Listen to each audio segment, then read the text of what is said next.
I'm Jeff Dobbin with Partners for Planning, and I'll be brief. We're going a little bit long here, so I want to leave time for questions. But I wanted to start just by talking a little bit about how our organization came to be.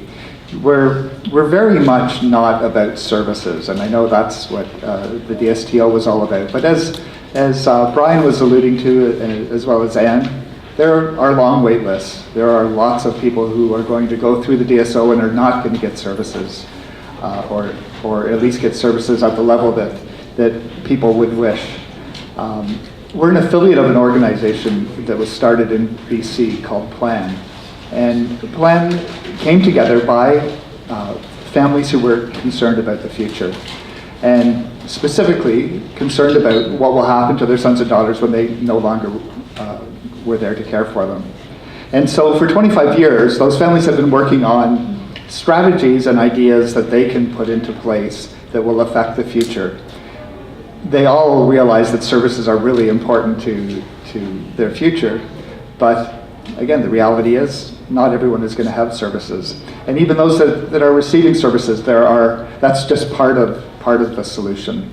So the organization has really focused on the future and those strategies that families can put in place to create a good life and a secure future. So I just wanted to touch on a couple of things that we've learned from them and what families have discovered. While the organization came together around the question of what will happen when, they realized that perhaps the most important question was who will be there for their sons and daughters when they no longer were able to. And Brian's touched on this as well, just the importance of relationships and having people in your lives and being quite intentional about how to build supportive relationships and not just do it alone. I can't tell you the number of calls we get from a mother who's 80 and has a 50-year-old son living with her, and they have no one else in their lives and they don't know what to do. Being proactive and starting planning is really quite critical. Financial security was really important to the families that founded PLAN. And in fact, they're a group of families that were the architects behind the RDSP. And so there are all kinds of strategies that we can put into place that can utilize resources outside of the service system, like the RDSP, for example. That can be a real game changer for people. There are tax benefits, there are tax strategies, estate planning, things that families can do that, again, will affect the future. I know some people will often say that, I know of people that really can't contribute anything to an RDSP, but for many people, just opening an RDSP makes them eligible to receive $20,000 in money from the federal government. So again, there are strategies that we can access. Another big issue was having a home, having a place that would provide parents with peace of mind, knowing that their son and daughter would be in a place that was truly their home and would be sustainable. So again, strategies to start thinking about.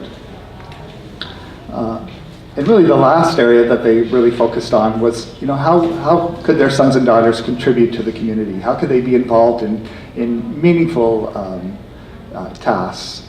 And how could their gifts be shared?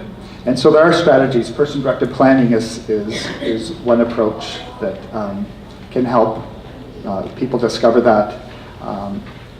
As well, there's a program that it's a temporary program, but it's the Independent Facilitation Demonstration Project that is funded through MCSS, and it's involves person-directed planning, but also a lot of implementation. So a facilitator will work with an individual and their family to both create and develop the life that they aspire to.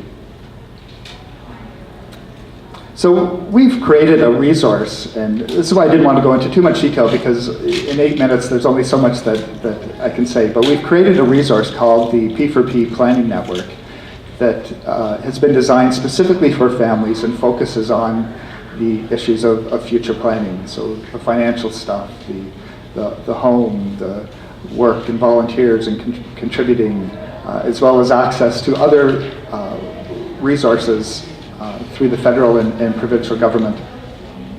And that's free for families to access. And with that, we're really trying to not only provide practical information, but to inspire people to think differently. Again, the service system is changing. Things are becoming much more individualized, and it's a great opportunity to create a good life. So you can access that. I have these flyers at the back that you can pick up that will direct you to the planning network. And we're just playing off this idea of what if, And I think of those families in BC, and they would say, what if my son had caring relationships in his life? What if he had financial resources and didn't have to live in poverty? What if he was contributing to his community in many different ways and was involved in many different things? So the planning network is inspirational stories and documentaries, as well as we offer quite a few webcasts. So people can watch webcasts at home on specific topics related to future planning. You can ask the presenters questions, and we're really hoping that we can help families build their capacity to impact the future. So I would just direct you to that, and perhaps we could take questions now.